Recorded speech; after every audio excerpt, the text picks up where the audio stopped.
কুষ্টিয়ায় দাদির সঙ্গে স্কুলে যাওয়ার সময় রাস্তা পার হতে গিয়ে বালু ভর্তি ট্রলির ধাক্কায় ইব্রাহিম ইসলাম নামের এক শিশু শিক্ষার্থী নিহত হয়েছে। এ সময় গুরুতর আহত হয়েছে শিশুটির দাদি আনোয়ারা বেগম। রোববার সকালে কুষ্টিয়া ঝিনাইদহ মহাসড়কের সদর উপজেলার চৌরহাস ফুলতলা স্টেডিয়াম এলাকায় এই দুর্ঘটনা ঘটে। নিহত শিশু ইব্রাহিম ইসলাম সদর উপজেলার বটতৈল এলাকার আহসান হাবিবের ছেলে। সে প্রতিটি বিদ্যালয়ের প্লে শ্রেণীর শিক্ষার্থী ছিল।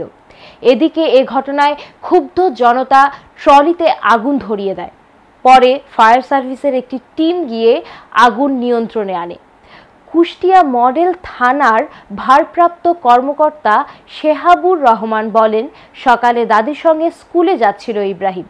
চৌরহাস প্রতিটি বিদ্যালয়ের সামনে অটো থেকে নেমে রাস্তা পার হচ্ছিল তারা। এ সময় দ্রুতগতির বালু ভর্তি একটি ট্রলি তাদের ধাক্কা দিলে ঘটনাস্থলে ইব্রাহিম মারা যায়।